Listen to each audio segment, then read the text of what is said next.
नमस्कार दोस्तों, स्वागत है आपका हमारे चैनल गोविंद गोपाल में फिर से एक बार। दोस्तों आज इस वीडियो में हम बात करेंगे उत्तर प्रदेश प्राथमिक शिक्षा मिशन के प्रदेश अध्यक्ष शिव कुमार शुक्ला जी के बारे में, जिन्होंने अपने हाल ही के एक इंटरव्यू में शिक्षा मिशन से संबंधित कुछ बातों पर टिप्पणी की है, यानी अपने बयान दिया है। आज हम उन सभी सवालों के जवाबों के बारे में जानेंगे जो उन्होंने उस इंटरव्यू में दिए थे, और संक्षेप में बताएंगे कि शिक्षा में मानदेय वृद्धि को लेकर उन्होंने क्या कहा, उनकी अगली रणनीति क्या है, और अगर सरकार उनकी मांगें नहीं मानती है तो वो आगे क्या करने जा रहे हैं।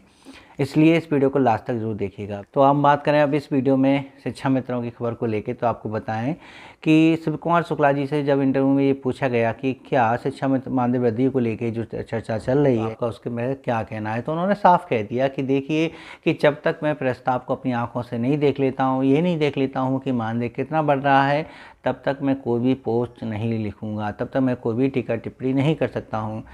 और उन्होंने ये भी कहा है कि अगर ऐसी कोई बात है तो जल्द ही वो उनके सामने आ जाएगी और फिर उसके बाद ही वो आप सभी को सूचित कर देंगे।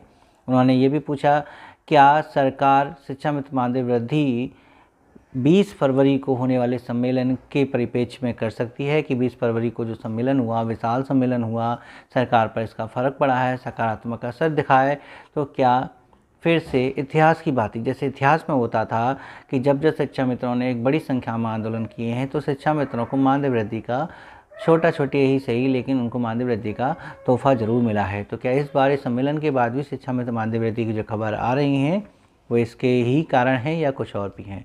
तो उन्होंने स्पष्ट तौर पर कहा कि हमने देखिए अपनी मांगें सरकार को दे दी हैं। तो उन्होंने कहा है कि हम टेबल टॉक कर सकते हैं, सरकार से वार्ता कर सकते हैं, उनका आगे प्रस्ताव रख सकते हैं, लेकिन उनका हाथ पकड़ के कोई भी आदेश नहीं लिखवा सकते हैं। इसलिए कितना मानदेय बढ़ेगा और कब बढ़ेगा ये हम नहीं कह सकते हैं। हमने उनको अपनी मांगें दे दी हैं, जैसे भी होगा सरकार जैसे ही प्रस्ताव बनाएगी हम उसको लेकर आपको ज़रूर जानकारी देंगे। साथ ही साथ शिव कुमार शुक्ला जी ने यह भी कहा कि हमारी जैसी रणनीति पहले हमने आपको बताया था कि हम हर महीने कोई ना कोई ऐसा कार्यक्रम करते रहेंगे जिससे शिक्षा मित्र और सरकार के बीच सामंजस्य बनाए रखें। तो मार्च का महीना चल रहा है, भले ही अभी होली आ गई है लेकिन अभी महीना बाकी है, तो इस महीने में हो सकता है कि वो कोई एक ऐसा कार्यक्रम रखें जिसमें सरकार के प्रतिनिधियों को बुलाकर मंच से शिक्षा मित्रों के लिए कुछ लाभ ले सकें। तो उनके अनुसार यह है कि वो हर महीने एक ऐसा कार्यक्रम रखेंगे जिससे शिक्षा मित्रों की समस्याओं को जल्द से जल्द निस्तारित किया जाए सरकार के द्वारा और सामंजस्य बनाया जाए। हो सकता है कि वो सरकार के प्रतिनिधियों को मंच से बुलाकर शिक्षा मित्रों की समस्याओं को हल करने का एक समाधान ढूंढेंगे। तो इसमें अगर हर महीने कार्यक्रम होता है तो ये भी उन्होंने कहा है कि मैं अन्य संगठन के जो प्रदेश अध्यक्ष हैं उनको आमंत्रित करूंगा। हर बार जो आएंगे बहुत अच्छी बात है, क्योंकि शिक्षा मित्रों के हित के लिए सभी को संगठित होकर ये काम करने में कोई ऐतराज़ भी नहीं होना चाहिए। लेकिन उन्होंने अंत में ये भी बात कह दी कि हमारा कार्यक्रम 2023 तक का है, यानी पूरे वर्ष 2023 तक हम सरकार से अनुनय करेंगे, उनसे प्रार्थना करेंगे कि कैसे भी करके शिक्षा मित्रों की समस्याओं को हल कीजिए। शिक्षा मित्र अब जो है आपके साथ खड़ा है, आपके साथ है, और यदि ऐसा साल भर नहीं होता है, यानी एक साल 2023 तक ऐसा नहीं होता है, तो उसके बाद जो अन्य तरीके होते हैं, जो आंदोलन के तरीके होते हैं, शायद वो उस रास्ते पर जाएंगे और फिर शिक्षा मित्र सम्मेलन नहीं एक आंदोलन करेगा। तो ये बात उन्होंने भी कहा है कि हम 1 वर्ष तक सरकार के साथ सामंजस्य बनाकर उस शिक्षा मित्रों को कुछ ना कुछ दिलाने की बात जरूर करते रहेंगे। तो अंत में जब शिव कुमार शुक्ला जी से ये पूछा गया कि क्या नई शिक्षा नीति में शिक्षा मित्रों के स्थायीकरण के लिए टेट पास शिक्षा मित्र और नॉन टेट पास शिक्षा मित्रों में अंतर किया जाएगा, क्या नॉन टेट पास शिक्षा मित्र आंगनबाड़ी में समाहित किए जाएंगे और टेट पास शिक्षा मित्र प्राइमरी स्कूल में समाहित किए जाएंगे, ऐसा कुछ उन्होंने पूछा।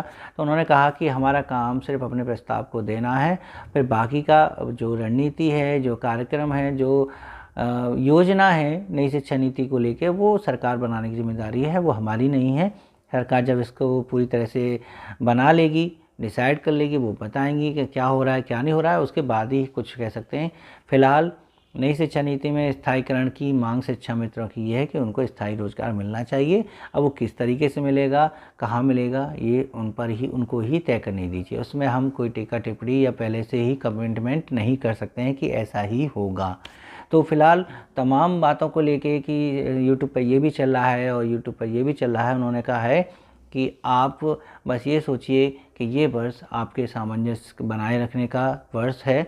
इसमें ना तो आप ज़्यादा सरकार की आलोचना करें, ना उम्मीद करें, ये कहें कि बस चलिए रिश्ते बेहतर होंगे तो कुछ ना कुछ हमें ज़रूर मिलेगा। तो ये थे उनके बयान इस एक इंटरव्यू में, और ऐसी ही अपडेट हम आपको देंगे, शिक्षा में तो जुड़ी अपडेट हम और भी दे देंगे। संडे तक आपको जितनी भी इन 2 दिनों की खबरें हैं वो भी आपको ज़रूर बताएंगे। तो बस आप हमारे चैनल पर बने रहिएगा, चैनल को सब्सक्राइब जरूर कर लीजिएगा ताकि शिक्षा में से जुड़ी अपडेट हम आपको दे सकें। और वीडियो अच्छी लगी हो तो प्लीज़ इसे लाइक और शेयर करना मत भूलिएगा। मिलेंगे हम आपसे अगली वीडियो में है ऐसी ही कुछ नई अपडेट के साथ, तब तक के लिए नमस्कार, जय हिंद।